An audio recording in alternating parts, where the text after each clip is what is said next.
మేమెంతగానో ఆరాధించే వ్యక్తి, మా ఆరాధ్య దైవమైనటువంటి మా పెద్ద ఆయన 75వ బర్త్డే చేసుకున్నాం మేమంతా కలిసి. ఆయన నిండు నూరేళ్లు ఆయుర ఆరోగ్యాలతో సుఖ సంతోషంతో ఉండాలని ఆ దేవదేవుని కోరుకుంటూ ఉన్నాం. మీ అందరి ఆశీస్సులు, ఇక్కడ ఉన్నటువంటి మా ప్రాంతంలో ఉన్నటువంటి ప్రజలు ప్రతి ఒక్కరు ఆశీస్సులు పెద్ద ఆయనకు ఉంటాయని చెప్పి మనస్ఫూర్తిగా ఆశిస్తున్నాం. ఈ కార్యక్రమానికి ముఖ్య అతిథిగా విచ్చేసినటువంటి అనుష్ అక్క గారికి, కృష్ణాంత్ రెడ్డి గారికి కూడా మా అందరి తరఫున కూడా ధన్యవాదాలు తెలియజేస్తున్నాను. ఈరోజు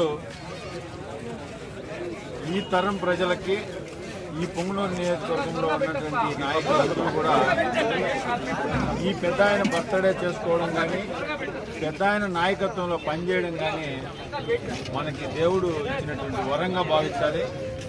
ఎందుకంటే ఏ ప్రాంతం అయితే రోడ్లు సౌకర్యాలతో బాగా ఉంటుందో ఆ ప్రాంతంలో ఎవరు ఆ కార్యక్రమాలు చేస్తున్నారో వారి వెనువెంటి నడవడం అనేది చాలా గొప్ప అదృష్టంగా భావించాలి. మరి ఈరోజు అలాంటి గొప్ప